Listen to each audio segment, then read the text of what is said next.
Okay, let's start. तो chapter number 15, the युग of the supreme person. Supreme person कौन? भगवान श्री कृष्ण। सुप्रीम पर्सन का मतलब होता है अमंग द पर्संस, जो सुप्रीम है यानी कि जो टॉप मोस्ट है।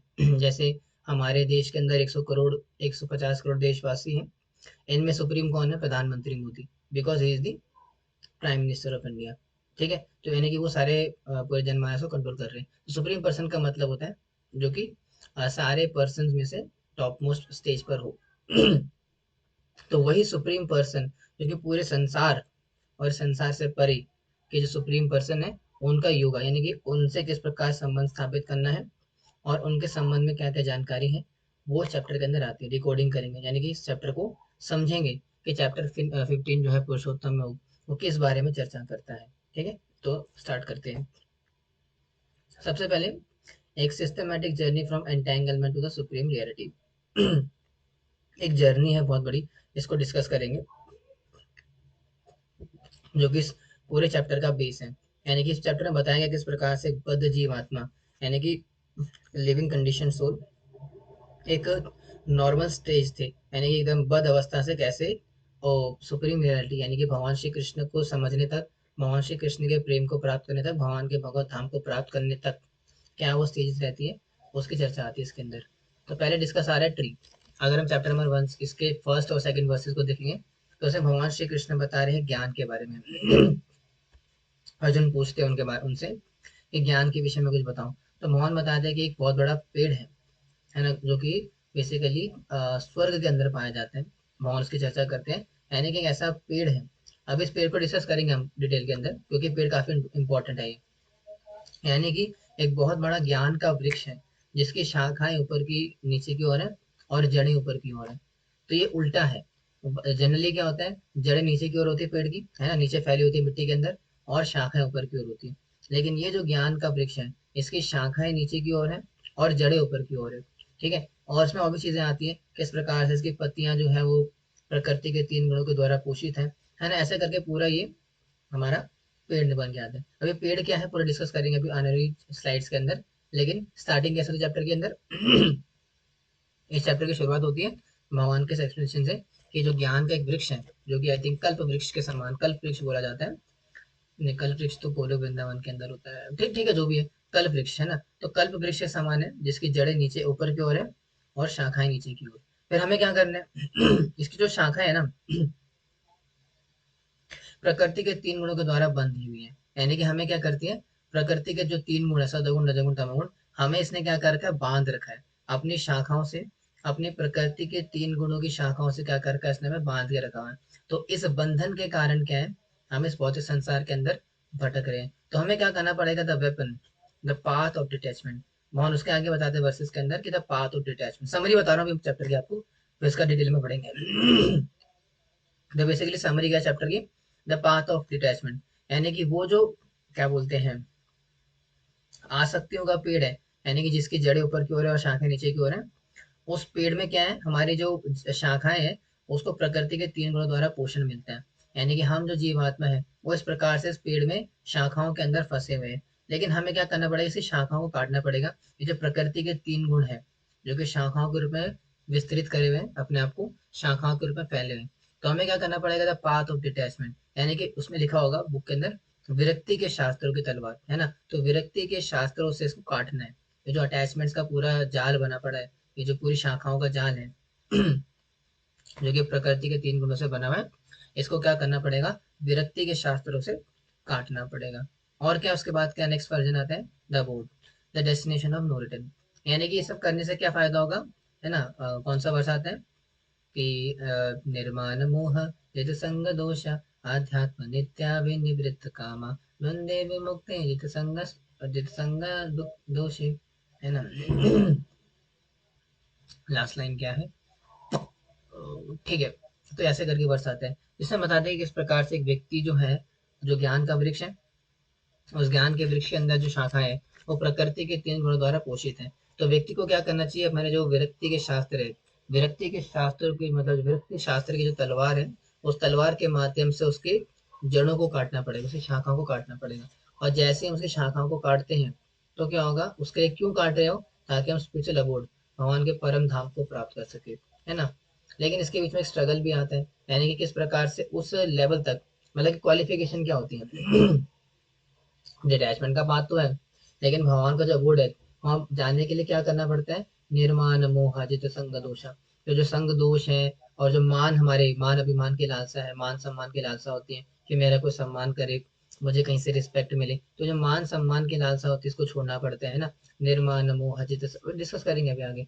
जित संग दोष है आध्यात्म नित्य विनिवृत्त काम, तो काम से विनिवृत्त होना पड़ेगा, काम को छोड़ना पड़ेगा। वैसे कई सारे इसमें रूल्स एंड रेगुलेशंस आते हैं गोलोक वृंदावन जाने से पहले के लिए, वैकुंठ की प्राप्ति करने से पहले।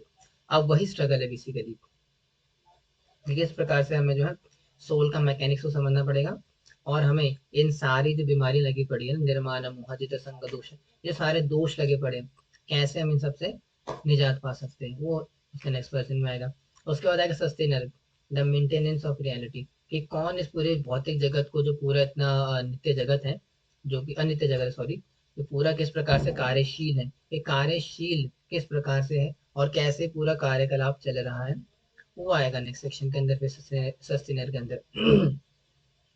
और फिर एंड में चर्चा करेंगे ना सुप्रीम, द फाइनल फ्रेमवर्क और एग्जिस्टेंस, तो यानी कि सुप्रीम वास्तव में है कौन, वो कौन है वास्तव में जिसने कि पूरा सिस्टम बना रखा है, और हम इस प्रकार से पूरे पेड़ जो है ना, उसमें पेड़ जो जिसमें कि शाखाएं हैं, जड़ें हैं, जो कि अलग अलग चीजों को रिप्रेजेंट करती है, वो अल्टीमेटली उसका सोर्स कौन है, यानी कि वो कहाँ से उत्पन्न हुआ है, कहाँ से आता है, और हमें किस प्रकार से उसके विरक्ति शास्त्रों के माध्यम से उसकी शाखाओं को काट करके आगे अपने अल्टीमेट डेस्टिनेशन तक पहुंचना है।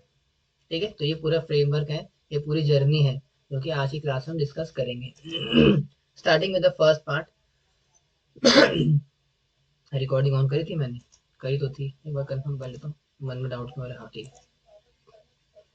है ना। विनाश का क्या है, संशय आत्मा विनश्यति, भगवान गीता के अंदर बोलते हैं ना, भी आगे बोलेंगे, इसलिए कभी भी संशय लगे तो उसको दूर कर लेना चाहिए, नहीं तो विनाश हो जाएगा हमारा। तो ये वो पेड़ है जिसकी चर्चा हो रही है 15.1 के अंदर। अर्जुन अर्जुन भगवान से पूछते हैं इस पेड़ के बारे में, है ना। तो इस पेड़ के विषय में मुझे बताओ, तो भगवान बता रहे कि material world is like an imperishable inverted banyan tree. बरगद का पेड़ देखा आपने, कितनों ने देखा बरगद का पेड़, banyan tree, how many of you have seen banyan tree. बरगद का पेड़ कितनों ने देखा है, ये पेड़ देखा ही नहीं आज तक, दिल्ली वाले क्या अभी हमारी तरह, बरगद का पेड़ कभी नहीं देखा आप लोगों ने, हैं। साक्षी माता जी कहाँ रहते हो आप, बरमुडा टेंगल में रहते हो क्या आप। हम्म। बरगद का पेड़ ही नहीं देखा आप लोगों ने आज तक, कमाल है भैया, ये आजकल की जनरेशन है, बताओ। पंजाब में तो होना चाहिए बरगद का पेड़। कमाल है।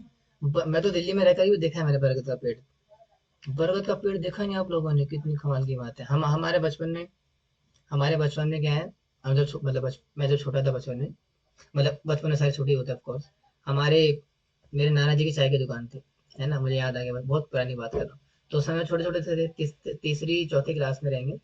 तो मेरे नाना जी होता लाला जी होते ना, तो चाय की दुकान थी उनकी, छोटी सी। और डेसू होता, डेसू एक BSCS का ऑफिस था पीछे ही है, 49 में। तो BSCS का ऑफिस था, है ना, उसके बाहर मेरे नाना जी की चाय की दुकान थी। अब उस डेसू के अंदर, उसको डेसू बोलते थे, वो BSCS का ऑफिस था, काफी बड़ा ऑफिस था। अब उसके पास में ही एक पार्क था, गार्डन था।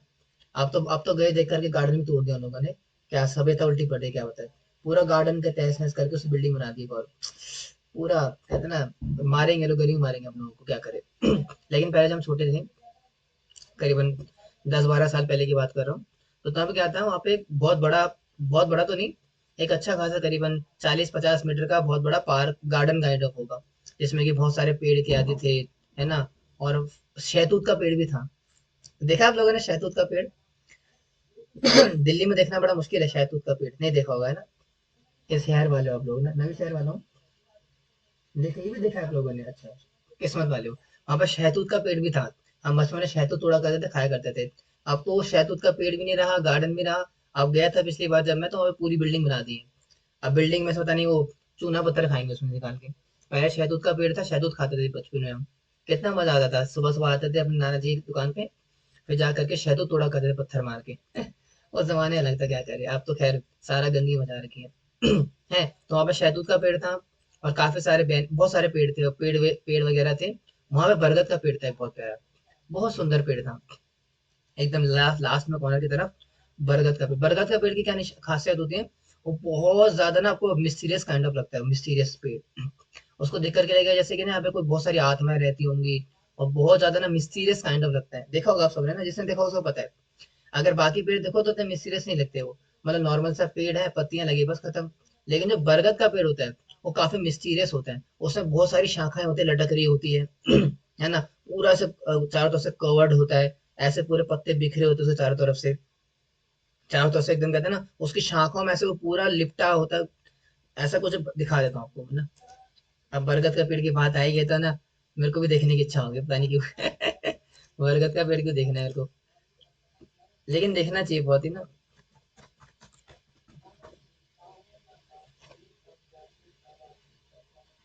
हाँ ये देखो, है ना, कैसे पूरा, ये देखो कैसे शाखाएं निकली पड़ी है इसकी। बहुत सुंदर होता है बरगद का पेड़, आपने पता नहीं देखा क्यों नहीं है, बहुत ब्यूटीफुल होता है। किस्मत खराब है ना हम लोग, दिल्ली वाले हैं, शहर वाले हैं, जेंजी हैं हम लोग। नहीं तो पहले तो लोग सबने सबने सब कुछ देखा हुआ है। चंदन का पेड़ भी देखा हुआ है, चंदन के पेड़ देखना नसीब नसीब होता है आजकल, वो भी नसीब नहीं होते हैं। लेकिन पहले की जनरेशन ने सब देखा था, कितने सुंदर सुंदर बहुत सुंदर पेड़ होता है, बनियान कह रहा हूँ, बैनियन ट्री। तो देखना चाहिए कभी, कहीं जाओगे इधर क्या बोलते हैं, गाँव देहात जाओगे तो वहाँ देखना चाहिए, बहुत सुंदर पेड़ होता है, लेकिन काफी मिस्टीरियस भी होता है। अब मैं क्यों बता रहा हूँ इसको आपको, ऐसे एक सुंदर सा पेड़ है जो बरगद का पेड़ है ना, वही बरगद का सेम सुंदर सा पेड़ है, जिसको कि कंपेयर किया जाता है पूरे भौतिक संसार के साथ। इसने पता नहीं वो मुझे दी नहीं इमेज, मैंने नेक्स्ट स्लाइड में तो इसको डालूंगा, एक सेकेंड।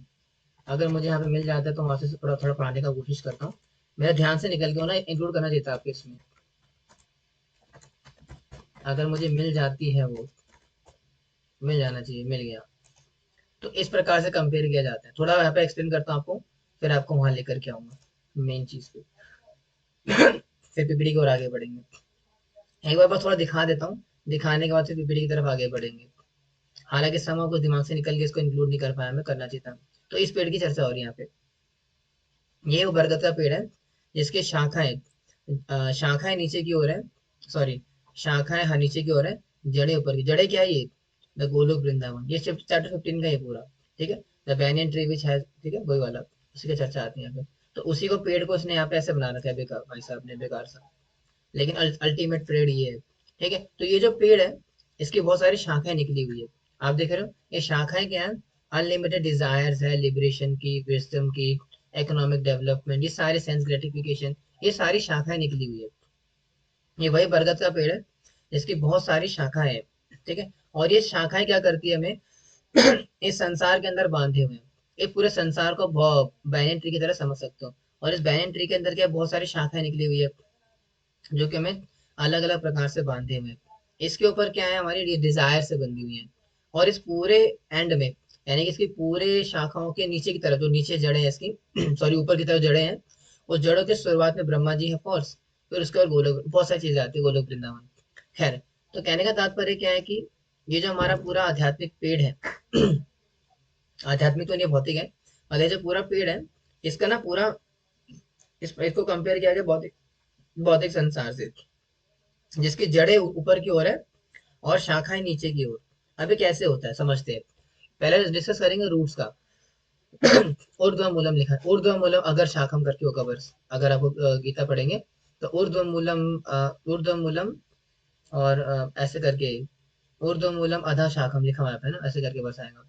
तो upward roots, the origin in the absolute Brahman, तो यानी कि जो इसकी जड़ें हैं, ये ऊपर की ओर लगी हुई है। यानी कि ये जो पूरा भौतिक संसार आ रहा है, ये ऊपर से आ रहा है, उल्टा आ रहा है। हमेशा पेड़ कैसा होता है, नीचे से आता है ना, नीचे पानी देते हैं, नीचे से ग्रो करता है। लेकिन ये जो भौतिक संसार का पेड़ है, ये ऊपर से आ रहा है। उल्टा ही सीधा यहाँ पे, तो ये ऊपर से आ रहा है, भगवान श्री कृष्ण से आ रहा है, तो इसकी जड़ें हैं वास्तव में भगवान श्री कृष्ण से आ रही है, तो इसलिए उल्टा है, ये ऊपर की तरफ है ना, जड़ें ऊपर की तरफ है इसमें। और जब नीचे आते हैं, डाउनवर्ड ब्रांचेस, अदर शाखम, extended and nourished by the trees, three modes of material nature. और इसकी जो शाखाएं हैं, जो ब्रांचेस हैं, जो कि इस पूरी भौतिक जगत के अंतर्गत है, अंतर है, वो क्या है हमारी अधा शाखम। अधा शाखम का मतलब क्या है? वो प्रकृति के 3 गुणों द्वारा पोषित है। वो इसकी शाखा है, प्रकृति के 3 गुणों द्वारा पोषित है। और क्या इसकी पत्तियां, इसकी लीव्स भी होती है ना, पेड़ के अंदर पत्तियां होती हैं, बरगद के पेड़ के अंदर भी होती है, कम होती है लेकिन होती है, लीव्स। द वैदिक हाइम्स, और ये क्या है? वैदिक स्तुतियां। जैसे पेड़ पौधे क्या होते हैं, पत्तियां क्या होती है पेड़ की, उसमें से क्या होता है खुशबू आती है, और काफी न्यूट्रिशियस होती है ना, पोषण देने वाली होती है पत्तियां। तो वैसे ही इस पूरे बरगद के पेड़ में जो पत्तियां लगी हुई है, वो वैदिक हाइम्स हैं, शास्त्र है, शास्त्र, गीता, भागवत है ना, तुलसी, ये सब क्या है? वैदिक हाइम्स क्या है इसके? ट्रीज, ट्रीज कह रहा हूँ, लीव्स। इसके जो लीव्स है वैदिक हाइम्स है। और क्या है? ट्विग्स, यानी कि प्रमाण है, ऑब्जेक्ट ऑफ द सेंसेस। और जो बाकी के जो होते हैं ना छोटे छोटे, जो कि ऐसे क्या बोलते हैं उनको, मुझे नहीं पता एग्जैक्टली जो कि पेड़ के अंदर लगे होते हैं ना, जिसमें कि पत्तियां उगी होती है, लेकिन पत्तियां टूट जाती है, उसके बाद जो बची हुई होती, बची हुई क्या बोलेंगे उसके जो जड़ें नहीं बोलूंगा, ब्रांचेस होती है, जिसमें कि पत्तियां झड़ जाती है, उसको बोलते हैं क्या? ऑब्जेक्ट ऑफ सेंसेस, यानी कि जिसमें हमारी इंद्रियां आ जाती है। और क्या है? Secondary downward roots bound to the fruitive action, और जब निष्काम सकाम कर्म करे संसार के अंदर अपने कर्म फलों की इच्छा के लिए, वही नीचे की रूट्स आ जाती है। तो ये पूरा बैनियन ट्री है। इस प्रकार से भौतिक संसार को समझा गया है। समझ में आया? थोड़ा मुश्किल कॉन्सेप्ट है, लेकिन आई होप मैंने समझा दिया होगा, बाकी आपकी इच्छा। आगे बढ़ते हैं। अब क्या करना है प्रभु जी? आपने पेड़ बता देता, सुंदर सा पेड़ दिखा दिया हमें, बैनियन ट्री दिखा दिया, बरगद का पेड़ दिखा दिया, सब कुछ दिखा दिया, लेकिन हमें क्या करना है? जैसे मैंने एग्जांपल दिया ना मेरे बचपन के डेसू का पेड़ का, उसको भी काट दिया गया था और बिल्डिंग बना दी, वैसे ही हमने भी इसको काटना पड़ेगा।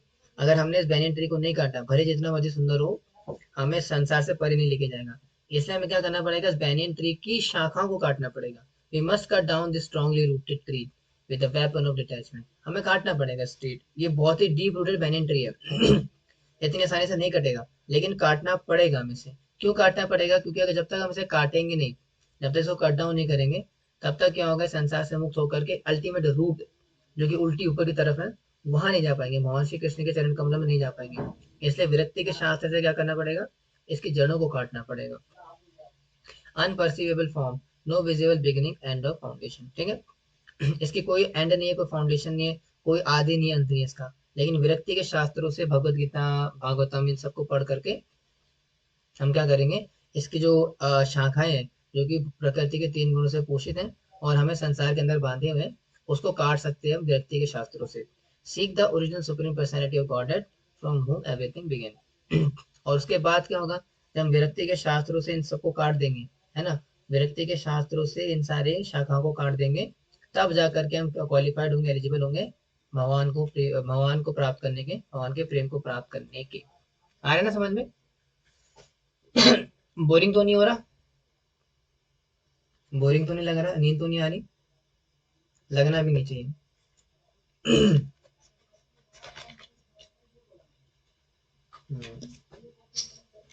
हम्म, आगे बढ़ते हैं। क्या कह रहे हैं आगे? नाउ आप क्या क्वालिफिकेशन बताएगी इसके अंदर, चैप्टर के अंदर, भगवान के धाम को प्राप्त करने की?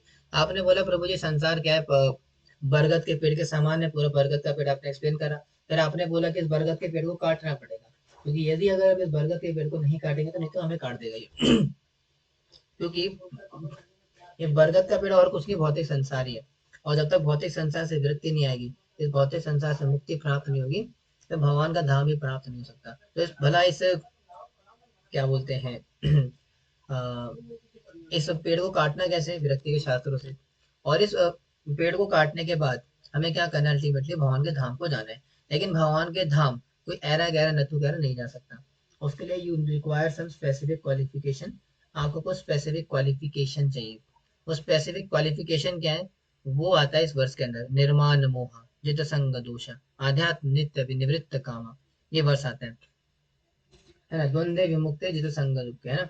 तो ये कुछ क्वालिफिकेशन है जो कि आपको गोलोक वृंदावन जाने के लिए काम आएंगे। पहले क्या सबसे पहले निर्माण मोह, तो ये नहीं होना चाहिए। Conquering false prestige and illusion. तो निर्माण मोह, मान, तो आपके अंदर मान और मोह, ये दो चीजें नहीं होनी चाहिए। क्या होता है ये? मान का मतलब होता है मान सम्मान की लालसा, कि मैं बहुत बड़ा प्रचारक हूँ, या मैं बहुत बड़ा बिजनेसमैन हूँ, या मैं बहुत बड़ी बिजनेस वुमेन हूँ, है ना। आजकल है लिखते हैं ना कंपनी ओन, उसमें आता है ना जब हम क्या बोलते हैं अपना सीवी भरते हैं उसमें, सॉरी, अपना जीएमबी प्रोफाइल बनाते हैं और भी सब चीजें करते हैं ना, तो उसमें क्या था, बिजनेस ओन, वुमेन ओन और मैन ओन, यानी कि जो बिजनेस है आपका स्त्री ने ऑक्यूपाई करा हुआ है या वुमेन के थ्रू, तो उसमें शौक से लिखते हैं वुमेन ओन, मैन ओन, है ना।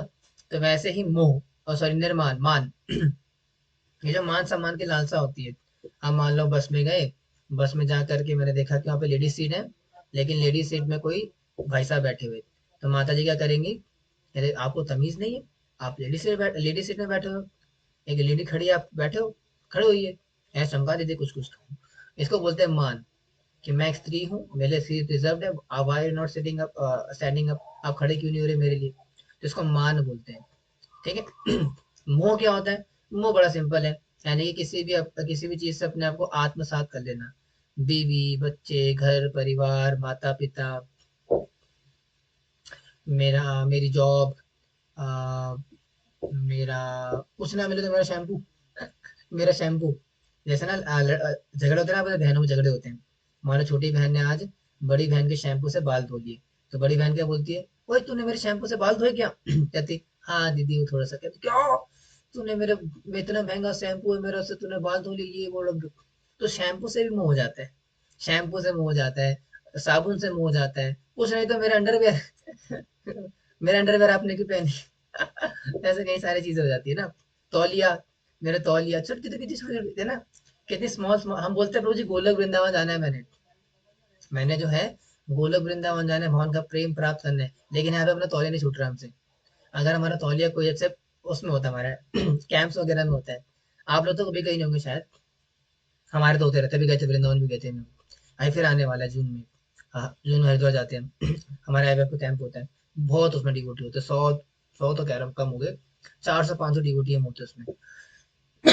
पिछली बार गए थे हम हाँ पिछली बार वृंदावन गए थे, तो अक्सर कैंप्स वगैरह में हो जाता है हमारे में, तो कैंप्स में ऐसा हो जाता है अक्सर, है ना, अंडरवेयर मिसप्लेस हो जाते हैं, किसी का किसी के पास चला है, किसी किसी के पास चला गया, गमछे मिसप्लेस हो जाते हैं, इनका गमछा उनके पास, उनका गमछा इनके पास, हालांकि बॉयज होते तो बॉयज में दिक्कत नहीं पड़ती है एडजस्ट हो जाता है, लेकिन झगड़ा अक्सर हो जाता है कि प्रभु जी आपने मेरे गमछा तो गमछे से आसक्ति हो जाती है, तो मोह, ये मोह क्या करेगा, हमें आगे नहीं बढ़ने देगा, भगवान का प्रेम प्राप्त नहीं करने देगा, तो निर्माण मोह, तो मान नहीं होना चाहिए, मोह नहीं होना चाहिए, आगे बढ़ते हैं।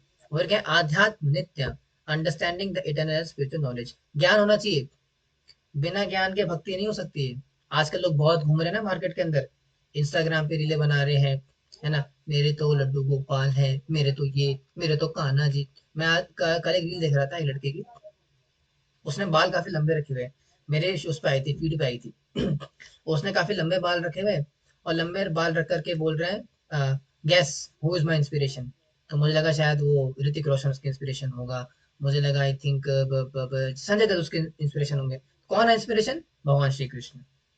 ओ लो जी, तो भगवान श्री कृष्ण को देख करके इंस्पायर होकर के भाई साहब ने लंबे बाल रख लिए मैंने बोला यार क्या हरकत है, बताओ यार, क्या होगा समाज का। और उसको कमेंट सेक्शन पढ़ो आप, उसके कमेंट सेक्शन के अंदर सब लोग इम्प्रेस, उससे तारीफें कर रहे हैं कि भाई क्या बात है यार, आपने तो कितना सही कर दिया, ये कर दिया, वो कर दिया, you are such a great bhakt, ये वो, पता नहीं क्या क्या चल रहा है उसके अंदर मैंने कहा क्या चल रहा है भाई, तो ऐसे काम नहीं बनता है। अगर हमें भक्ति करनी है वास्तव में, तो ज्ञान, आध्यात्म ज्ञान, इसका जो भक्ति में ज्ञान है उसको लेना पड़ेगा। अगर ज्ञान के बिना भक्ति करोगे तो सेंटिमेंटलिज्म कहलाओगा, सिर्फ एकांत की हरि भक्ति उत्पात एवं ही कल्पते, है ना, बोलते हैं ना कि मुक्ति भुक्ति क्या है, मुक्ति भुक्ति क्या है, पांच रात्रि विधि में ना क्या है, श्रुति स्मृति पुराण आदि पंच रात्रि विधि बिना, पंच रात्रि विधि बिना एकांतिक हरि भक्ति उत्पात एवं कल्पते, यानी कि ऐसी भक्ति, सो कॉल्ड भक्ति, जो कि श्रुति स्मृति पुराण, श्रुति शास्त्र स्मृति शास्त्र पुराण आदि जितने ही भक्ति शास्त्र है, इनके आधार पर नहीं की जाती, और मन माने ढंग से अकेले में रह करके जैसा ठीक लग रहा है वैसा कर लिया जी, ऐसे अगर कोई व्यक्ति भक्ति कर रहा है, तो उत्पात एवं ही कल्पते, केवल केवल उत्पात मचाता है। जैसे आप देखो बहुत सारे लोग आजकल घर पे लड्डू गोपाल ले आते हैं कोई नॉलेज ही नहीं है कि लड्डू गोपाल कैसे लाया जाता है, उनकी प्राण प्रतिष्ठा कैसे करनी है ना, उनकी वर्शिप का मेथड क्या है, कैसे वर्शिप की जाती है, और किस संप्रदाय में की जाती है, तो इम्पोर्टेंट है, ये भी जानना जरूरी है। आजकल इस्कॉन डिवोटी भी ले आते हैं, बहुत सारे ऐसे इस्कॉन डिवोटी भी है, पता नहीं किसको देख करके, कहाँ कहाँ से देख देख करके लड्डू गोपाल ले आते हैं घर के अंदर, जबकि उन्हें बात पता ही नहीं होती कि भैया हमारे संप्रदाय में लड्डू गोपाल की वर्शिप होती नहीं है।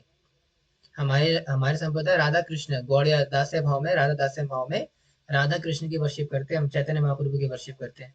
लड्डू गोपाल का कोई जगह ही नहीं हमारे संप्रदाय में। कुछ लोग मतलब करते हैं, कुछ लोग, उसमें लंबी कंट्रोवर्सी है, लेकिन हमारे संप्रदाय में होती ही नहीं है वो, लेकिन उन्हें बात पता ही नहीं होती, ले आते जो जो उसमें। तो इसको बोलते हैं उत्पात, उत्पात मचाते हैं व्यक्ति की।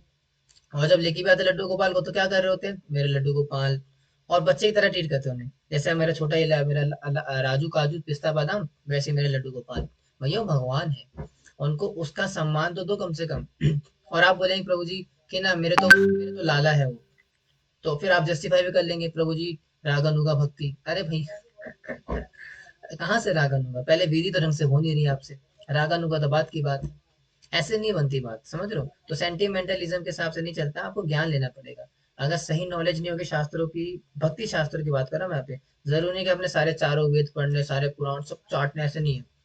भक्ति शास्त्र जितना जरूरी है, जितना प्रपाद्य दिया है, भक्ति रसामृत सिंधु, भगवत गीता, भागवतम, कम से कम जतन चेतामृत, उतना तो पढ़े कम से कम। और अगर पढ़ नहीं पा रहे, मान लो किसी कारण बिजी है या कोई भी रीजन है, अनपढ़ है मान लो, अगर पढ़ नहीं पा रहे तो क्लास अटेंड करो, क्लास सुनो, क्लास में सुन करके ज्ञान लो, लेकिन ज्ञान तो लेना पड़ेगा, आलसी नहीं बनना पड़ेगा। अगर आलसी कोई व्यक्ति करेगा तो चैतन्य महाप्रभु ने क्या बोला है, सिद्धांत बलिया चित्ता न करे है आलस, यहाँ है ते कृष्णा लागे सुदृढ़ मानस। तो सिद्धांत बलिया चित्त ना करे आलस, तो आलस नहीं करना चाहिए। ऐसा नहीं कि प्रभु जी आप तो फिलोसफी बताते रहते बस, है ना, ये वो, हम फिलोसफी सुने थोड़ी ना यहाँ पे, हम तो राधा कृष्ण के बारे में सुनने के लिए आए हैं। हमें तो लीला लीला वीला बताओ, राधा कृष्ण की लीला सुनाओ, ये क्या है सिद्धांत सिद्धांत।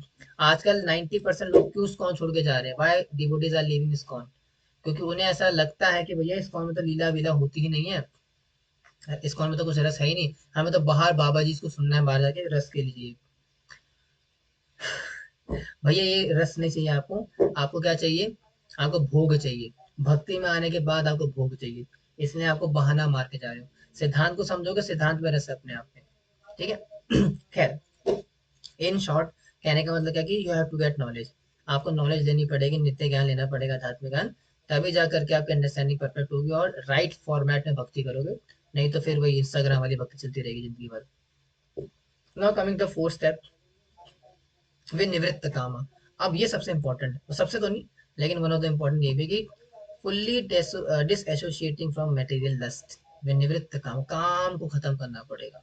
प्रभुपाद जी का कहते थे, you can not go to Golok Vrindavan until till you have sex desire. जब तक आपकी स्त्री को भोगने की इच्छा है, पुरुष को भोगने की इच्छा बनी रहेगी, गोलोक वृंदावन जाना संभव है, क्योंकि गोलोक वृंदावन में ये भावना लेकर के आप नहीं जा सकते हो, क्योंकि गोलोक वृंदावन में सेक्स लाइफ नहीं है वहाँ पे। और सेक्स लाइफ जो इस संसार के अंदर है, आचार्य बताते हैं, वो प्रेम का विकृत रूप है, क्योंकि गोलोक वृंदावन के अंदर जो प्रेम है, जो कि गोपियां भगवान श्री कृष्ण से करती है, जो कि सखागण भगवान श्री कृष्ण से करते हैं, स्पेसिफिकली गोपियां, तो गोपियों के द्वारा जो प्रेम किया जाता है ठाकुर जी को, उसका एक विकृत रूप है संसार के अंदर, जो कि लस्ट के रूप में आता है, काम के रूप में। यानी कि हम जो संसार के अंदर लड़का लड़की आपस में दूसरे से प्रेम करते हैं ना, वो वास्तव में प्रेम क्या है, वो काम है। यानी कि वही गोलोक वृंदावन का प्रेम जो कि गोपियां और भगवान श्री कृष्ण के बीच में होता है, उसका एक परवर्टेड रिफ्लेक्शन है संसार के अंदर, और वो परवर्टेड है, इसलिए इतना ज्यादा अट्रैक्ट करता है। जब तक उससे मुक्त नहीं होंगे, तब तक फिर संसार से मुक्ति भूल जाओ। इसीलिए हमारी पहली प्रैक्टिस क्या होती है, ये प्रैक्टिस होती है कि किस तरीके से कामना से मुक्त हुआ जा सके। इसके लिए कई सारी प्रैक्टिस करते हैं। सबसे बड़ी प्रैक्टिस तो ये कि माता जी को करके बोलना। वो आज के समाज के अंदर, मैं तो खुल्लम खुल्ला बात बोलता हूँ, आज की करंट डेट के अंदर, खासकर यंगस्टर्स के अंदर, जो यंग लड़के लड़कियां हैं, खास करके लड़के, उनकी सबसे बड़ी तपस्या यही माता जी बोलना।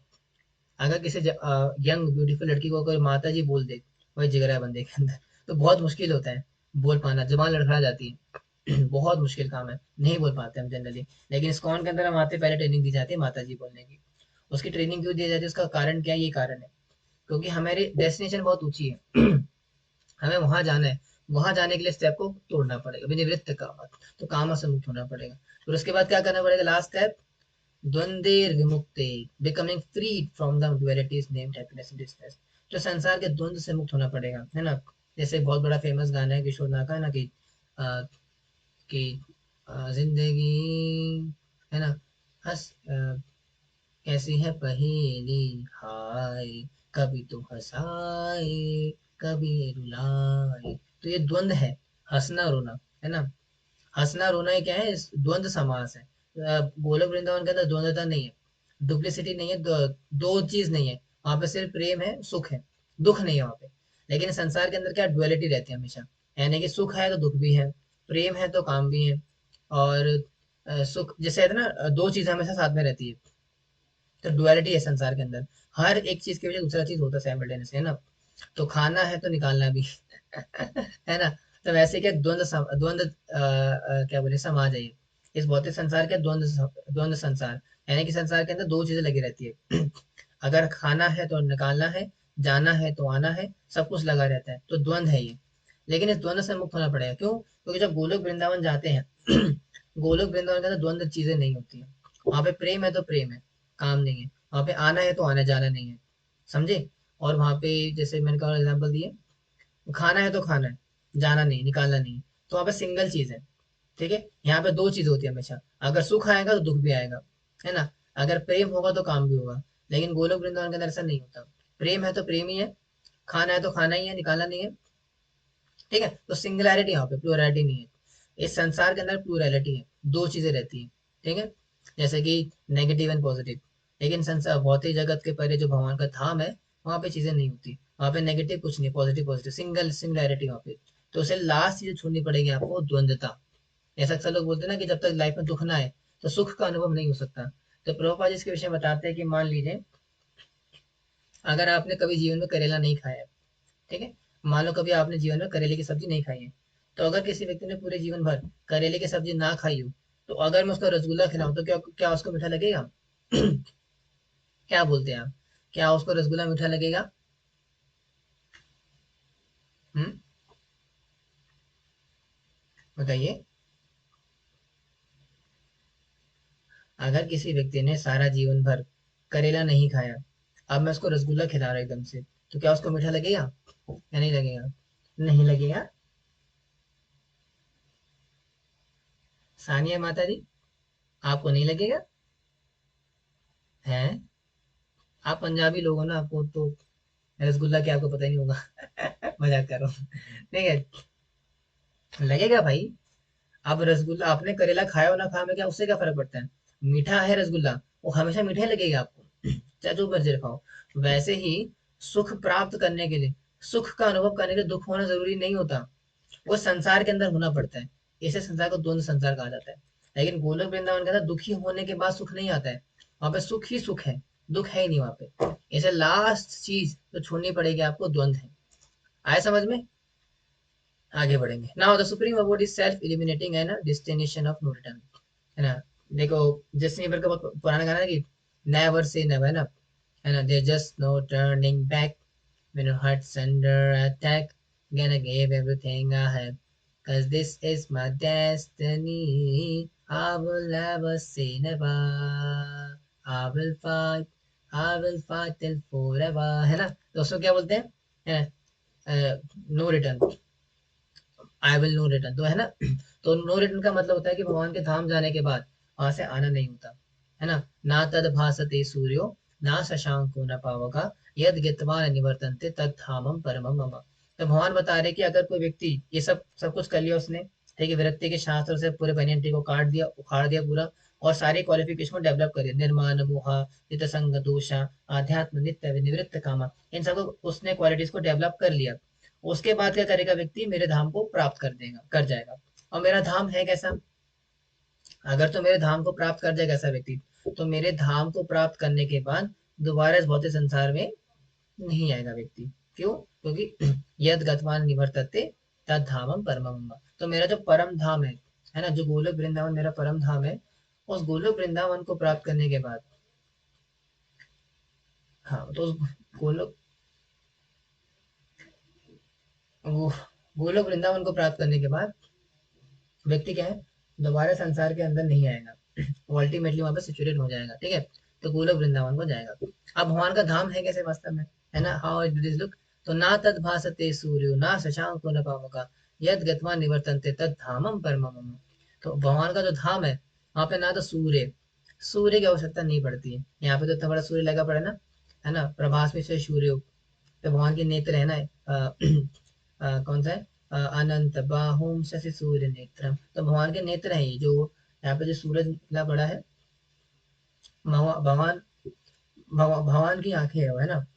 तो भगवान की आंखें हमारे गोलोक इस संसार के अंदर लगी रहती है, क्यों, क्योंकि संसार के अंधकार में, ये जो संसार अंधकार में है इसमें सूर्य की आवश्यकता पड़ती है। लेकिन भगवान का जो वास्तविक धाम है, जो कि संसार से परे जो धाम है, उसमें सूर्य की आवश्यकता नहीं पड़ती।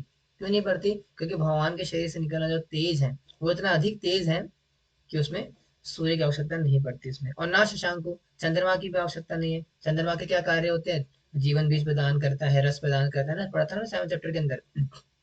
तो ना शशांक, शशांक की जरूरत भी नहीं है, चंद्रमा की जरूरत भी नहीं है।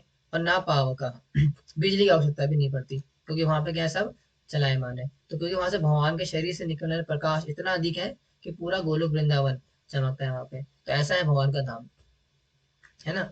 तो है ना, इस चीज की रचना, इस चीज का है कह रहे हैं यहाँ पे। और आगे क्या कह रहे हैं, now the eternal fragments of the supreme struggle hard against the six senses. लेकिन हमें क्या करना पड़ेगा, 6 इंद्रियों से लड़ना पड़ेगा। अगर आप लोग चाहते हैं गोलोक वृंदावन जाना, भगवान के दिव्य धाम को प्राप्त करना ना, जहाँ पे कि ये सब चीजें हैं, जहाँ पे सूर्य की आवश्यकता नहीं है, चंद्रमा की आवश्यकता नहीं है, और बिजली की आवश्यकता नहीं है, ऐसा है भगवान का धाम। जैसे कहते हैं ना, क्या शिला नरोत्तम दास ठाकुर बड़ा प्यारा भजन लिखते हैं जिसमें कहते हैं कि वृंदावन रम्य स्थान दिव्य चिंतामणि धाम रतन मंदिर मनोहरा तारमत्य हेमास्पिता अष्टगालवेष्टिता प्रातःकाले प्रदान मालिका। ऐसे मैं थोड़ा लिरिक्स गलत बोल रहा हूँ, लेकिन भजन इस प्रकार से ना, नरोत्तमे दासा कोया दिव्य लीला स्फुया मोया सदा स्फुरका मोरायाधिका वृंदावन रम्य स्थाना दिव्य चिंतामणि धाम रतन मंदिर मनोहर। बहुत प्यारा भजन है, तो गाना चाहिए। क्या कह रहे हैं प्रभु, हम अगम अग्रवाल की आवाज में सुना है। हाँ सुना होगा, ठीक है, तो वही चीज है। तो क्या कह रहे हैं यहाँ पे, द इटर्नल फ्रैगमेंट पार्ट। तो क्या क्या चीजें हमें जिससे मुक्ति प्राप्त करनी पड़ेगी, sight, taste, smell, mind, touch, hearing. हमें सारी चीजें हमने डिस्कस कर ली 14 चैप्टर के अंदर, है ना। तो 24 प्रकार के तत्व होते हैं, हमारे 16 प्रकार की इंद्रियां हैं, 5 प्रकार के पंच महाभूत हैं, जिसके माध्यम से पूरा शरीर बन करके आया है। और पंच क्या है हमारे, आ, क्या क्या बोलते हैं उसको, तन मात्रा है, शब्द स्पर्श रूप रसगंध, ये पूरा कंसेप्ट हमने पढ़ लिया पहले से। तो अल्टीमेटली क्या करना पड़ेगा, due to condition life the living entity is caught in a profound struggle within material nature. आप क्योंकि हम इस भौतिक संसार के अंदर है, तो भौतिक संसार के अंदर रहने का मतलब क्या है, कि हम कंडीशन है ड्यू टू सम नेचर्स। जैसे एग्जांपल के लिए, आप में से कुछ ऐसे लोग होंगे जिनको गुस्सा बहुत ज्यादा आता होगा, है ना। जैसे मेरी माता श्री खुद है, उनको बहुत गुस्सा आता है। हम तो बचपन से बहुत पिटाई खाए, कई बेल्टों से पीटा है माता ने हमारी, बेल्टे, चिमटे, बेलन, और कुछ ना मिले तो साइकिल का वो हैंडल फेंक के मारती। बचपन में को बारह था मुझे, तो बहुत गुस्सा आता है उनको। तो कंडीशनिंग है ना, हर किसी के अपने अपने प्रकार की कंडीशनिंग होते हैं। जैसे को बहुत क्रोध आता होगा, किसी का मन नियंत्रण में नहीं रहता, कोई कोई बहुत बोलता होगा। जैसे माताओं की कुछ आदत होती है ना बोलने की, मतलब मैं ऐसा नहीं बोल रहा सभी माता ऐसी होती हैं, लेकिन जनरली उनके अंदर ये नेचर होता है, उनका बोलना बहुत पसंद होता है उन्हें। देयर आर सम माता जी who लाइक टू स्पीक, चबर चबर चबर कुछ ना कुछ बोलते रहते पूरे दिन बैठ के। हमारे लास्ट ऑफिस में एक लड़की थी, रिया नाम था उसका। पूरा दिन पचर कचर कुछ ना चबाती रहेगी, चरता रहेगी। कभी कभी चिप्स आ रहे, कभी कुरकुरे आ रहे, पूरा दिन कचर कचर चरती रहेगी और बोलती रहेगी। जुबान चलती रहती थी हमेशा, कचर कुछ ना कुछ बोलती रहेगी, दिमाग खराब। ठीक है, तो किसी की होती आदत है। तो यानी कि सब क्या कंडीशनिंग है। आप इस भौतिक संसार के अंदर हो, तो भौतिक संसार के अंदर रहते हो, हमारी बहुत सारी कंडीशनिंग हो जाती है। किसी को बहुत बोलने की आदत होती है ना, किसी को बहुत खाने की आदत होगी, खाने पीने की बड़ी कंडीशनिंग होती है। जैसे मान लो किसी को सिर्फ खाने में राजमा चावल चटपटा खाना अच्छा लगता है, मीठा बहुत खाना पसंद है लोगों को। कुछ लोग होते हैं ना, they like eating sweet very much, उनको मीठा खाना बहुत अच्छा लगता है। तो कंडीशनिंग होती है, ये कंडीशनिंग स्टेट होती है जो कि संसार के अंदर रहते हमें होती है। अब क्यों होती है, बहुत सारे कारण है। हम प्रकृति के 3 गुणों के अधीन है ना, इस भौतिक शरीर के अंदर है। तो वो क्या करते हैं, हमें इस प्रकार से बांध देते हैं, हमारी इच्छाओं के अधीन होकर। हम इच्छाओं के अधीन है, इस वजह से इस चीज का फायदा उठा करके हमें बांध देते हैं। और उसी के कंडीशन स्टेट के कारण हमारे अंदर ही सारी कमियां नजर आती हैं भक्ति करने के बाद भी नजर आती है। ठीक है, तो वो सारी कमियां नजर आ रही होती है, तो हमें क्या करना पड़ेगा, धीरे धीरे करके इससे ऊपर उठना पड़ेगा।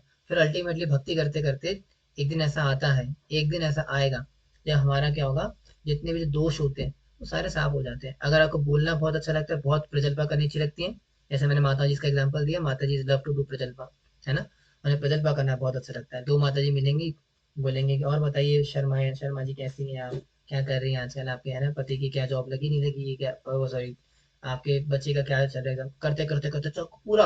आपने बताओ, आपके बगल वाली थी ना वो मिसेज मल्होत्रा, तो उन्होंने क्या नया फ्रिज लिया, नहीं लिया, क्या तो रही थी बड़ा फ्रिज लूंगे नया, नीले भाई ऐसे ऐसे। अच्छा, उसके पति का तो ट्रांसफर हो गया था, अभी तक नहीं पड़ी है, वो गई नहीं, अभी तक वो निकल के पूरा संसार की बात करने लग जाती है ठीक है। तो अलग अलग दोष होता है, पुरुषों में देखने का दोष होता है, स्मेल का दोष होता है ये सारे दोष हमारे अंदर होते हैं ना, due to our condition state. Now the soul carries conception across bodies as air carries aromas. अब भगवान यहाँ पे बताते हैं किस प्रकार से हमारी जो भौतिक शरीर है ना, आत्मा क्या करती है, इस भौतिक शरीर से ट्रेवल करके दूसरी शरीर में जाती है। हमने डिस्कस कर रहा था कहाँ पे, चैप्टर नंबर 2 के अंदर, है ना। देहिनो यस्मिन यथा देहि कौमारम यौवनम जरा यथा देहांतरा प्राप्तिर धीरस तत्र न मुह्यते। यानी कि इस प्रकार से हमारी जो आत्मा है ना, जो धीर व्यक्ति होता है, इस चेंज से बिल्डर नहीं होता है। कौन से चेंज है, किस प्रकार से आत्मा क्या है, एक शरीर को त्याग करके दूसरे शरीर को धारण करती है। अब उसको कंपेयर किया गया यहाँ पे स्मेल से। जिस प्रकार से जो खुशबू या बदबू दोनों होती है वो हवा के माध्यम से कैरी होकर के आगे बढ़ती है। एग्जाम्पल दूंगा, थोड़ा गंदा होगा लेकिन थोड़ा समझ लीजिएगा। हाँ, क्या है, संतोष प्रभु जी, want to do it as told me my told me as told to me but I am not using UPI please tell other mode। और कोई मोड थोड़ी ना है, फिर अब क्या मेरे को आके यहाँ पे मेरे गुल्लक में डाल के जाएंगे क्या यूपीआई से करना पड़ेगा आपको। ठीक है, और वैसे भी 90% लक्ष्मी आ चुकी है, जस्ट भी only all are left with 100 200 300 कुछ रहता होगा। तो अगर फिर भी अगर वो करना चाहता है तो you can still can do, 100 200 रुपये चाहिए हमें, और ज्यादा नहीं है। बाकी 90% लक्ष्मी हैज बीन रिसीव्ड। ठीक है, वो आ चुकी है। 90% भगवान की कृपा से हमेशा आ जाती है, इसमें कुछ भगवान की कृपा से लक्ष्मी की कोई कमी नहीं रहती यहाँ पे। कहीं ना कैसे भगवान अरेंज करके बना देते हैं। मैं हमेशा परेशान रहता हूँ कि कैसे आज इस बार कैसे बैच बनेगा, कहाँ से पैसे आएंगे क्या, तो चिंता थोड़ी करता हूँ। जब तक चिंता कर ही रहा होता हूँ, भगवान कहीं ना कैसे भेज देते हैं तो ये भगवान की लीला है, भगवान इस प्रकार से करते हैं। लेकिन फिर भी यू कैन डू, आप यूपीआई के थ्रू पे कर सकते हो, ऑनलाइन ही कर सकते हो, ऑफलाइन तो नहीं हो पाएगा। दूसरे के मोबाइल से कहाँ कर दीजिए। Maybe you are the last person, क्या पता आपके के लिए भगवान ने स्कोप रखा हो, क्योंकि इसके बाद जितनी भी लक्ष्मी आती तो फिर उनको वापस करना पड़ता, because Lakshmi has been received जितनी चाहिए थी। आप शायद आप ही के लिए बचा होगा, तो आप कर देंगे तो फिर फिनिश हो जाएगा, ऐसे अकाउंट बंद हो जाएगा। फिर उसके बाद नेक्स्ट बैच 18 दिन बाद। हाँ, तो मैं क्या कह रहा था, हाँ एग्जाम्पल दे रहा था, किस प्रकार से हवा, हवा क्या करती है, खुशबू को या सुगंध को कैरी करती है। कैसे, जैसे मान लो कि ऑफिस में हम बैठे, मतलब दो व्यक्ति बैठे बस के अंदर या मेट्रो के अंदर, दो आपस में साथ साथ बैठे हैं। हम मान लो एक व्यक्ति को थोड़ी सी बात बात आ गई, तो क्या करेगा, करके रिलीज कर देगा। अब वो क्या करेंगे, 10 सेकंड 3 सेकंड 4 सेकंड के बाद सारी बदबू फैल जाती है। वो निकाला कहाँ से, पेट मतलब पीछे से निकाली, लेकिन फैल गई। कैसे फैलती हो, हवा के माध्यम से। अब सारा सबकी नाक बंद हो जाएगी, कहते क्या, ओहो हवा खराब कर, किसने करा ये। फिर क्या करें, दूसरे पे इल्जाम लगाते, कहते किसने करा ये, मेरे को आपने तो नहीं करा, कहीं तूने तो नहीं करा कहते ना बच्चों ने, करते छोड़ते खोदे लेकिन इल्जाम दूसरे पे लगाते हैं। लेकिन वो जो बदबू है वो ट्रैवल कैसे करी, हवा के माध्यम से। एक और एग्जाम्पल लेते हैं, जैसे मान लो कि आपकी माता श्री है, माता श्री क्या कर रही है आपकी, किचन में जो है राजमा चावल बना रही है। जैसे सानिया माता जी लेते हैं, आप लोग पंजाबी लोग हो ना, आप तो राजमा चावल खाते होंगे बहुत, आपके उधर खाते खा जाते हैं ना राजमा चावल, है ना कहा सानिया माता जी है, नहीं है, सानिया नाम है आपका, सानी नाम है, सानिया होगा, है ना, सानिया नेहवाल, ठीक है तो राजमा चावल बहुत खाते हैं आप, है ना। तो मान लो आपकी क्या बोलते हैं, बोटी बोलते हैं, क्या बोलते हैं मम्मी को, क्या बोलते हैं, बोट क्या है, मम्मी को क्या बोलते हैं, जो भी बोलते हैं, ठीक है, मुझे नहीं पता अपनी पंजाबी। मैं भी पंजाबी हूँ प्रभु जी, मम्मा ही बोलते हैं, अच्छा।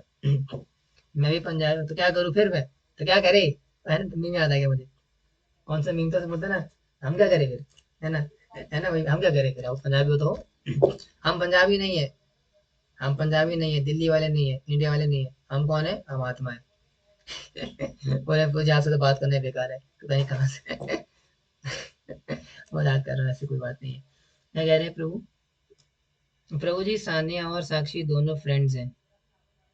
अच्छा, आप दोनों फ्रेंड्स एक साथ ही हो, अच्छा, फिर तो रहते भी आस पास ही होंगे, ऐसा, आप लोग कोई प्लानिंग तो नहीं कर रहे हैं, मैं, स्कूल फ्रेंडशिप है, अच्छा, दोनों यहाँ पे मिली भगत, चलो ठीक है, अच्छी बात है, ये ऐसे फ्रेंडशिप होनी चाहिए कि हम दोनों मिलकर ये क्लास में आएंगे, भक्ति करेंगे, so this type of friendship we require. हाँ ठीक है, हो गया दिल देने, ठीक है, थोड़ी तारीफ क्या करती चढ़ जाते एकदम से, लेकिन दिस टाइप ऑफ फ्रेंडशिप भी रिक्वायर है, मैं इस प्रकार की फ्रेंडशिप होनी चाहिए आपस में। हाँ, तो मैं क्या कह रहा था, राधा चावल की खुशबू आ रही है, कैसे आती है, हवा के माध्यम से आप तक पहुंच, उसी प्रकार से क्या हम, जो हमारी शरीर है, आत्मा क्या करती है, शरीर को छोड़ करके बॉडी ए से लेकर के बॉडी बी तक जाती है, ट्रेवल करती है, ठीक है। आगे ना, what's next, only those trained with the eyes of knowledge can perceive the soul's improvement. अब यहाँ पे बड़ी इंपॉर्टेंट बात समझने वाली बात है कि दो प्रकार की यहाँ पे इंटेलि विजन की चर्चा आती है, यहाँ पे भगवान बताते हैं यहाँ पे the two types of visions, कि दो प्रकार के हमारे विजन्स होती है, वो कौन कौन से, तो चर्चा करते हैं।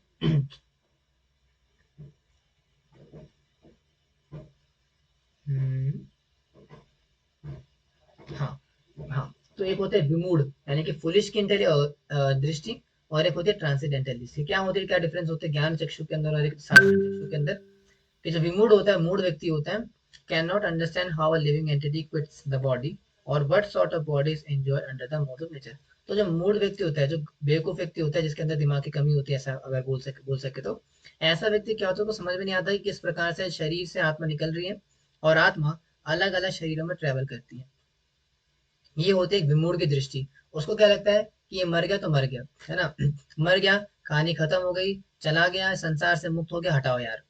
तो ये होता है बेवकूफ की दृष्टि। लेकिन जो ट्रांसेंडेंटलिस्ट होता है, जो कि समझदार व्यक्ति होता है, वो क्या जानता है कि endeavouring transcendentalist situated in self realisation processes possesses the eyes of knowledge and see the clearly. क्या देख पाता है कि भैया वो व्यक्ति नहीं मरा, उस व्यक्ति की आत्मा ने उसके शरीर का त्याग कर दिया, जिस प्रकार से हम पुराने वस्त्र ना, पुराने वस्त्र को त्याग करके नए वस्त्र धारण करते, चैप्टर 2 के अंदर आया था ना कि कौन सा था कि वासांसि जीर्णानि यथो विहाय तथा वासांसि जीर्णानि यथो विहाय नवानि गृह्णाति नरोपराणि यथा शरीराणि विहाय जीर्णा नन्यानि संयाति नवीनि देहि, है ना। तो जिस प्रकार से हम पुराने वस्त्रों को त्याग करके नए वस्त्रों को धारण करते हैं, उसी प्रकार से जो बुद्धिमान ट्रांसेंडेंटलिस्ट होता है, ट्रांसेंडेंटलिस्ट से देख पाता है कि भैया वो व्यक्ति मरा नहीं है, उसने क्या करा है, बस अपने शरीर, पुराने शरीर को त्याग करके नया शरीर धारण कर लिया, ठीक है। So there are two types of visions, एक ज्ञान चक्षुषा और एक विमूढ़ा।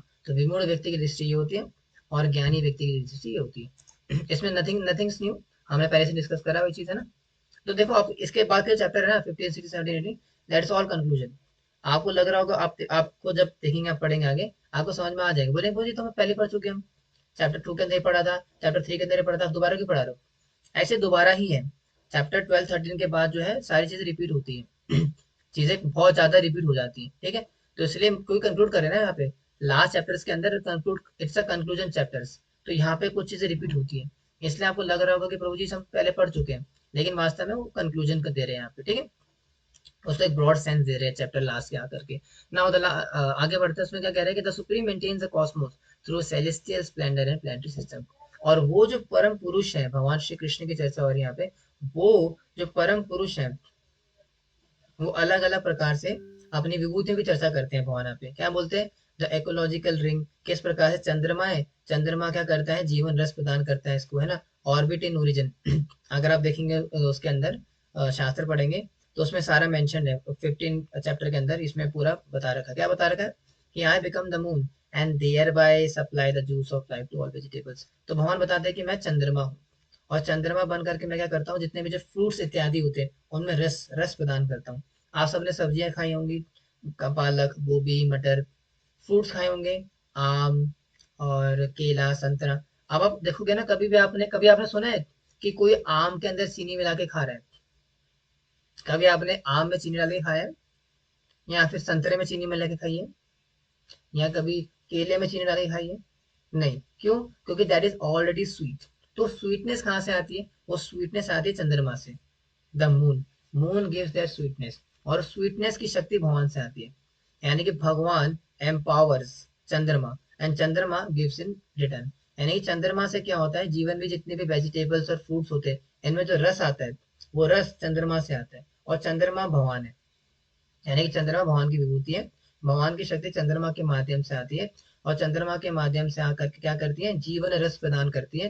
पेड़ पौधे फल इत्यादि में रस लेकर के आते हैं। फूलों के अंदर जो खुशबू आती है, अगर फूलों को खाओ तो रस आता है ना, हनी भी। सारी चीजें कहाँ से आती है, रस कहाँ से आता है? भगवान से आता है, चंद्रमा के रूप में। और उसके ऊपर जाओगे, आपने सुना होगा लोग क्या बोलते हैं कि जो पूरे जितने भी प्लैनेट्स हैं, ग्रेविटी, ग्रेविटी एक there is a gravitational pull. एक ग्रेविटेशनल पुल है भौतिक संसार के परे, जो कि सारी भौतिक सृष्टि के अंदर, भौतिक सृष्टि तो नहीं, हमारा सोलर सिस्टम है, वो सोलर सिस्टम को चला रहा है।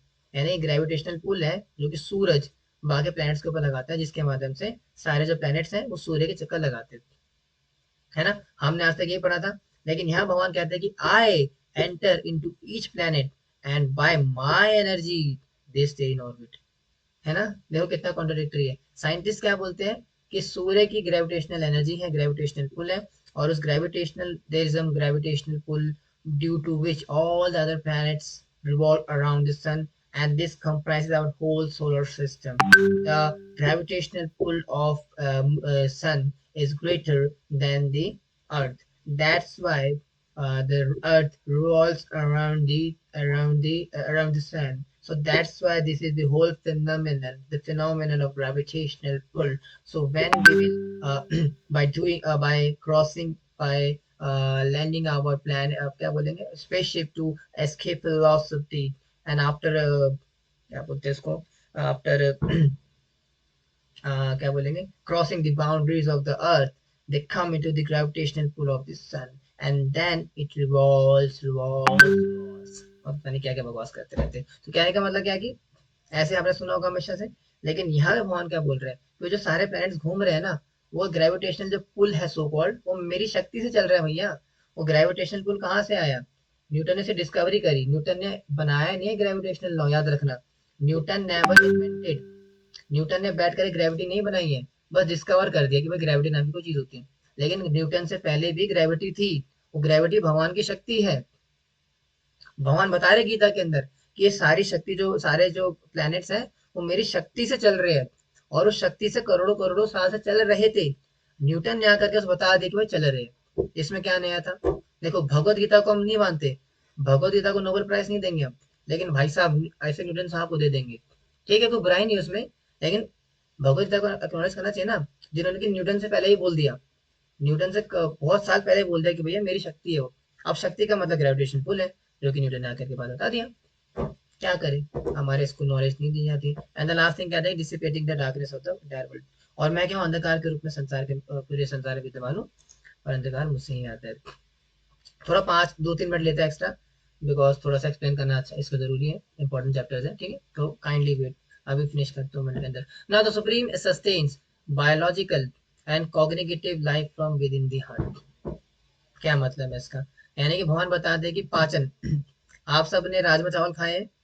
जैसे आज मेरा पाचन थोड़ा खराब हो गया था, मेरा तो कुछ फूड पॉइजनिंग हो गई थी, तो मुझे क्या बोलते हैं, ऑफिस में जाकर थोड़ी उल्टियाँ हो गई थी। तब मुझे भगवान का ये वाला वर्ष रिमेम्बर, पता नहीं क्यों नहीं हुआ, आज होना चाहिए था। भगवान का बताता है, हमने जो जब खाना खाते हैं, जो प्रसाद पाते हैं ना, वो प्रसाद अंदर जाने का जो पचता है, वो पाचन की शक्ति भगवान से आती है। The inner core seated in the, दो देखो, जो दो चीजें बता रहे हैं यहाँ पे। पहला क्या है, भगवान हृदय के अंदर बैठे हुए, सर्वस्य चाम हृदय संद विष्णु, मता स्मृतिर्ज्ञान अपोहनम च वेदेश सर्वे अहमेव वेद्यो वेदांत कृतय विदेव चाहम। 15.7 वर्ष होगा। कह रहे कि the seated in the heart radiating remembrance, knowledge and forgetfulness. तो भगवान क्या बोल रहे हैं कि मैं हृदय के अंदर वास करता हूँ सबके, सर्वस्व चाहम हृदय संद विष्णु। तो मैं क्या करता हूँ, सबके हृदय में बैठा हुआ हूँ। यानी कि सानिया माता जी के अंदर भी हूँ, साक्षी माता जी के अंदर भी हूँ, करण प्रभु जी के अंदर भी हूँ, भानुप्रिया माता जी के अंदर, अदिति माता जी के अंदर भी हूँ, लेकिन कैसे? परमात्मा के रूप में बैठा हूँ। और मुझसे ही स्मृति आती है, ज्ञान आती है और फॉरगेटफुलनेस आती है। जैसे मान लो कभी आप रास्ते से जा रहे हो, भेलपूरी खा रहे हो, है ना, तो एकदम से आपको रिमेम्बरेंस आती है कि यार मेरे को तो घर पे जा करके आज अपना एसएसटी का होमवर्क करना था। तो स्मृति कहाँ से आती है? भगवान से आती है। नॉलेज कहाँ से आता है? आप भगवद गीता का कोर्स कर रहे हो लेकिन समझोगे कैसे? समझने की शक्ति भगवान से आती है। फॉरगेटफुलनेस, भूल जाओ। जैसे मान लो कि आप इस पूरी क्लास को सुनोगे लेकिन आप कुछ पॉइंट्स भूल गए, तो भूलना भी भगवान से ही होता है वो ठीक है, याद रखना। Now the digestive system joining the outgoing and incoming air, प्राण अपान, to digest the four kinds of food। और भगवान का क्या योगदान होता है? हमारे पेट के अंदर रह करके जो पाचन क्रिया है हमारी, जो प्राण वायु और अपान वायु कंट्रोल करते हैं हमारे पेट के अंदर, जो हमारा डाइजेशन होता है वो डाइजेशन प्राण और अपान वायु के माध्यम से होता है। तो भगवान क्या करते हैं? अपने हमारे पेट के अंदर रह करके जो प्राण और अपान वायु है उसको कंट्रोल करते हैं। और उसके कंट्रोल से क्या होता है? वो चार प्रकार के जो अन्न होते हैं खाने के, चूसने के, है ना, ये जो चार प्रकार के, बाजरा, गेहूं दिए सारे पर्पट के अंदर अगर पढ़ेंगे तो पर्पट के अंदर प्रभुपाद ने बताया, गेहूं बाजरा वगैरह, ये चार प्रकार के फूड प्रोडक्ट्स हैं, उसको डाइजेस्ट करते हैं। तो यानी कि अगर भगवान ना हो, अगर भगवान हमें शक्ति प्रदान ना करे, तो हम तो अपना खाना भी डाइजेस्ट ना कर सकें।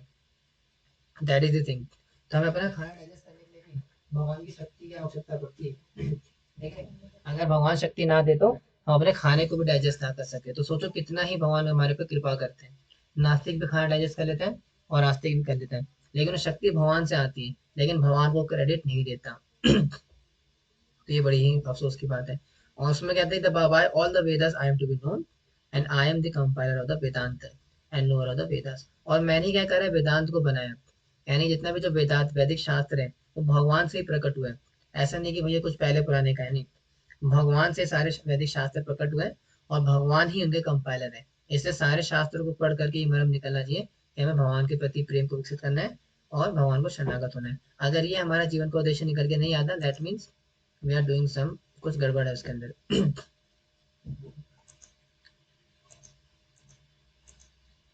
हम्म थोड़ा सा पानी स्लो कैसे चल गया आज? ठीक है, कोई नहीं। हाँ, तो थोड़ा ज्यादा नंबर खिंचाएगा लग रहा है थोड़ा फास्ट करेंगे ना। तो भगवान हमें बताते हैं reality is categorise into the fallible material world and the infallible spiritual world. तो दो मटेरियल वर्ल्ड और क्या बोलते हैं, दो प्रकार के वर्ल्ड है। एक काम करते हैं इसको ना कल ही रखते हैं, क्योंकि 16 चैप्टर भी छोटा सा ही है। क्योंकि मैं नहीं चाह रहा था कि, या कर ले क्या, 10 मिनट लगेंगे इसको पूरा करने में। अगर आप लोग लीव ना करेंगे तो मैं करा देता हूँ, कोई दिक्कत नहीं है। मैं देखो, मेरे को कोई दिक्कत नहीं है। अगर if you are ready 10 minute extra तो आई कैन गिव यू, ठीक है। 10 मिनट की तो बात है, ऐसे भी कौन सा जाती है नाउ। अब दो चीजों की चर्चा करेंगे यहाँ पे। Reality is categorise into the fallible material world and the infallible spiritual world. अब हम आगे चर्चा करते बताते हैं कि दो प्रकार के भौतिक, दो प्रकार के जगत हैं। एक कौन सा? शर ब्रह्म, क्षर और अक्षर। अक्षरधाम, अक्षरधाम का नाम सुना होगा अपने, दिल्ली के अंदर है। अक्षर का मतलब होता है जो कि जिसका क्षय नहीं होता, जिसका कि नाश नहीं होता। और शर का मतलब होता है जिसका नाश हो जाए। यानी कि भगवान आगे बताते हैं कि दो प्रकार के जगतों को कंपेयर करते हैं। एक होता है आध्यात्मिक जगत और एक होता है भौतिक जगत। तो भौतिक जगत को बेसिकली शर ब्रह्मांड कहा जाता है। क्यों? क्योंकि ये क्या है? नष्ट होने वाला है। लोकेशन दी ना, material material world. Material world और कंडीशन क्या है? Even every living entity here is subject to change of infallibility. तो यानी कि भौतिक जगत को क्या बोला जाता है? शर ब्रह्मांड। क्यों? क्योंकि इसमें सारी चीजें क्या है? समाप्त होने वाली, नष्ट होने वाली है। ऑन दी अदर हैंड जो अक्षर है, जो शर नहीं होता, है ना, यानी कि इसको क्या बोलते हैं? Spiritual world. जो भगवान का धाम है वो कभी अक्षर नहीं होता, शर नहीं होता। क्यों नहीं होता? Because it is eternal. Sir का मतलब क्या होता है? नष्ट नहीं होता। और कंडीशन क्या है? Every living entity exist in eternity and oneness. और इसके अंदर जो लोग रहते हैं, तो भगवान के धाम के अंदर जो एंटिटीज रहती है वो अपने ओरिजिनल स्टेट के अंदर हमेशा रहती है। हम जो भौतिक जगत के अंदर है, हम अपने ओरिजिनल स्टेट के अंदर हमेशा नहीं रहते। आज मैं सूरज आर्य के रूप में आपके सामने हूँ, 100 साल बाद जब मर, 100 साल तो ज्यादा हो गए, मान लो 20 साल बाद अगर मैं मर जाता हूँ, तो मरने के बाद अगले जन्म में पिंकी बन के आ जाऊंगा। और पिंकी बन के आऊंगा तो फिर हो सकता है उसके बाद फिर राहुल बन जाऊं, फिर मुरारी बन जाऊं, फिर मतलब सानिया माता जी बन कहने का मतलब क्या है कि कुछ भी हो सकता है इसके अंदर। यानी कि शर ब्रह्मांड है और हमारी जो कंडीशनिंग है यहाँ पे चेंज होती रहती है, हम अलग अलग रूप लेते रहते हैं। लेकिन जो अक्षर ब्रह्मांड है भगवान श्री कृष्ण का जो नित्य धाम है, उसके अंदर क्या कंडीशनिंग चेंज होती रहती है, चेंज नहीं होती, सेम रहती है। Now the supreme person transcends both the fallible and the infallible. लेकिन जो भगवान का ओरिजिनल पर्सन है, द सुप्रीम पर्सन, मतलब ये तो लिविंग एंटिटी कौन कौन सी है, एक तो जो भगवान के धाम में रहती है लिविंग एंटिटी, वो अक्षर अक्षर है, उसका क्षय नहीं होता। और जो लिविंग एंटिटी संसार के अंदर रहती है आपर में, उनका शर होता है, वो शरीर को त्याग करके चेंज करते रहता है अपनी बॉडी। लेकिन इन दोनों के परे एक ऐसी पर्सनैलिटी भी है जो कि पुरुषोत्तम है, यानी कि इन सब में श्रेष्ठ है, दैट इज कृष्णा। यानी कि इन दोनों के अलावा, यानी कि ऐसी लिविंग एंटिटी जो कि शर ब्रह्मांड में रहती है भौतिक संसार के अंदर, और ऐसी लिविंग एंटिटी जो कि अक्षर ब्रह्मांड में रहती है भगवान के नित्य धाम के अंदर। इन दोनों लिविंग एंटिटी के परे एक और ऐसी एंटिटी भी है जो कि इन सब की मालिक है, उसको बोलते हैं पुरुषोत्तम या सुप्रीम पर्सनैलिटी या सुप्रीम पर्सनैलिटी ऑफ गॉड भगवान श्री कृष्णा। और क्या क्वालिटीज है उनकी, transcendental to the fallible material existence. Transcendental है यानी कि संसार के अंदर वो उनका शय नहीं होता, संसार के अंदर आकर के वो गिरते नहीं हमारे साधारण बद्ध जीवात्माओं की तरफ। Beyond even the infallible spiritual existence. और जो भगवान का आध्यात्मिक जगत है, उस आध्यात्मिक जगत के भी परे है। याद रखना, ऐसा नहीं कि भगवान आध्यात्मिक जगत के अंदर आते, नहीं, आध्यात्मिक जगत के भी परे है भगवान। आध्यात्मिक जगत के अंदर मैक्स टू मैक्स हमारे जैसे जीवात्मा मुक्ति के बाद, सिद्धि के बाद, भगवान के भजन करने के बाद वहां तक जाते हैं, लेकिन हम उसके परे नहीं जा सकते। लेकिन भगवान श्री कृष्ण आध्यात्मिक जगत की गोलोक वृंदावन के भी परे है। That is the supremacy of Lord Krishna and the greatest personality celebrated in both the world and the Vedic literature। और वही पुरुषोत्तम भगवान श्री कृष्ण, उनका गुणगान सब करते हैं भौतिक संसार के अंदर, उनके भक्त भी करते हैं, और साथ ही साथ जो है सारे प्रकार के शास्त्र, वैदिक शास्त्र है, वही भगवान का गुणगान करते हैं। एंड नाउ लास्ट थिंग, अगर कंपैरिजन करें तो तीन प्रकार के क्या है जो लिविंग एंटिटीज है, शर, अक्षर और पुरुषोत्तम। शर एंटिटीज कौन सी होती है, जो कि संसार के अंदर है, मटेरियल वर्ल्ड के अंदर है। और जो अक्षर है वो कौन है, भगवान के परम धाम के अंदर। और इन दोनों के पर एक और एंटिटी है जो कि पुरुषोत्तम है। कैसे कैसे कंपैरिजन है ना, मीनिंग ये फैलेबल है, वो इनफेलेबल है, और पुरुषोत्तम क्या है, भगवान श्री कृष्ण परम भगवान है। और डोमेन क्या है इनका, मतलब शर, जो शर लिविंग एंटिटीज है वो मटेरियल वर्ल्ड के अंदर, मटेरियल वर्ल्ड के अंदर रहती है, और जो अक्षर वाली है वो स्पिरिचुअल वर्ल्ड के अंदर रहती है। और भगवान श्री कृष्ण दोनों से परे हैं, यानी कि दोनों में नहीं आते वो। और स्टेट कैसी होती है इनकी, जो शर होता है कंडीशन सोल है, subject to transmigrating migrating and changing bodies. जो शर जीवात्मा है, यानी कि संसार के अंदर जो जीवात्मा है, वो अपनी कंडीशन है, अपने प्रकृति के तीन गुणों के अनुसार कार्य करती है, और अपने शरीर को बदलती रहती है। आज मर करके सूरज मर गया तो कल पिंकी आ जाएगी, पिंकी मरेगी तो राहुल आ जाएगा, राहुल मरेगा तो ज्योति आ जाएगी। चेंजेस होते रहते हैं। लेकिन जो अक्षर जीवात्मा है, जो कि भगवान के संसार के, भगवान के धाम के अंदर जीवात्मा होती है, वो लिबरेटेड सोल्स है, इस संसार से मुक्त है, वो जीवन मृत्यु के चक्कर से मुक्त है, इटर्नल है, यानी कि वो हमेशा से प्रेजेंट है, ओमनी प्रेजेंट है। ऐसा नहीं कि वो चेंज करते रहते बॉडी और हमेशा बदलते रहते, नो, हमेशा बदलते नहीं है, हमेशा सेम ही रहते हैं। एंड सिचुएटेड इन वननेस, और हमेशा एकत्व, इस द्वंद्व संसार से परे है, इस द्वंद्व संसार, इस संसार की ड्युअलिटी में नहीं आते, यानी कि इज अ सिंगुलर आइडेंटिटी। लेकिन जो पुरुषोत्तम भगवान श्री कृष्ण है, वो अल्टीमेट मेंटेनर है, यानी कि सबों के मेंटेन करने वाले, चाहे वो शर ब्रह्मांड हो या शर लिविंग एंटिटी, शर जीवात्मा हो, या अक्षर ब्रह्मांड हो और अक्षर जीवात्मा हो, भगवान श्री कृष्ण दोनों के ही पालन करता है, दोनों के मेंटेन करने वाले हैं। The supreme soul who enters and sustain the three world. और वो परमात्मा के रूप के अंदर इस भौतिक जगत के जो तीन धाम है, मतलब तीन जो त्रिलोक है ना, उस संसार के अंदर आते हैं, उस संसार के अंदर हमारे हृदय के अंदर परमात्मा के रूप में विस्तार करते हैं अपना, और हमारा साथ देते हैं। Now the last thing, understanding this confidential knowledge brings ultimate perfection. और अगर कोई व्यक्ति चैप्टर 15 को समझ जाता है, जो कि आपने समझा भी आज से समझ करके लगा करके, तो अगर कोई व्यक्ति इस ज्ञान को समझ जाता है, इस कॉन्फिडेंशियल नॉलेज को समझ जाता है, तो क्या क्या चीजें उसके साथ होंगी। सबसे पहला, द paradigm shift, यानी कि whoever knows the supreme personality of God without doubt becomes the knower of everything। अगर किसी व्यक्ति ने चैप्टर नंबर 15 को अच्छे से ध्यान पूर्वक पढ़ लिया, और या फिर सुन लिया, और सुन करके पढ़ करके समझ लिया, तो ऐसे व्यक्ति को हर चीज का ज्ञान हो जाएगा।